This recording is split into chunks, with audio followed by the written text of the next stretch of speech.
Something big is coming to Broadway. King Kong, the stage adaptation of the 1932 novel immortalized by numerous films, follows young actress Ann Darrow and filmmaker Carl Dunham as they voyage from 1930s New York City to an uncharted island where they meet a great mysterious wonder. We talked to the stars about this beast of a show, which bows at the Broadway Theater starting October 5th.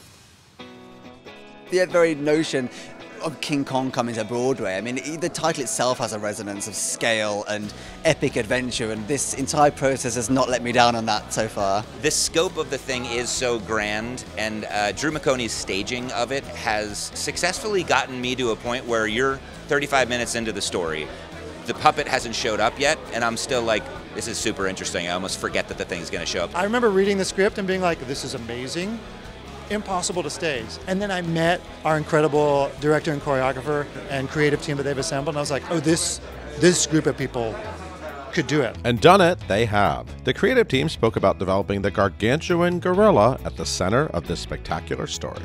We've arrived at this lovely combination of a very high-tech puppet. At the same time, it uses a really traditional principle of puppetry. It's a string puppet, essentially. It's a giant string puppet. Yeah, 20 foot tall, 2,000 pounds.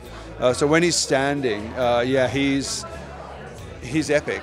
The number of expressions that he can have.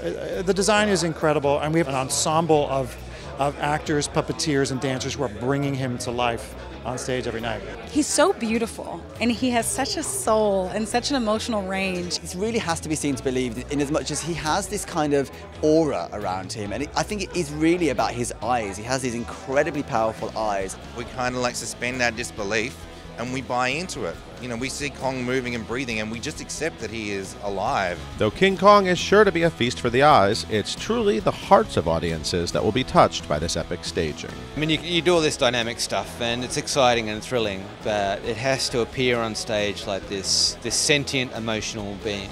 And that's the heart of the story. This monster, you know, that everyone sees as a monster, but Anne sees something else in this creature, and we have to see it as an audience. They have a love story without romanticism. It's not sexual, it's just genuine respect for one another. And that's something that we don't really get to see as often as we should.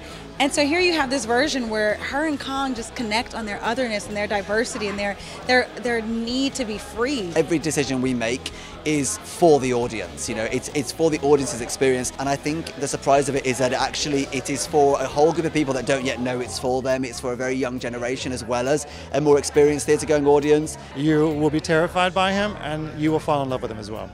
Experience King Kong at the Broadway Theater beginning October 5th.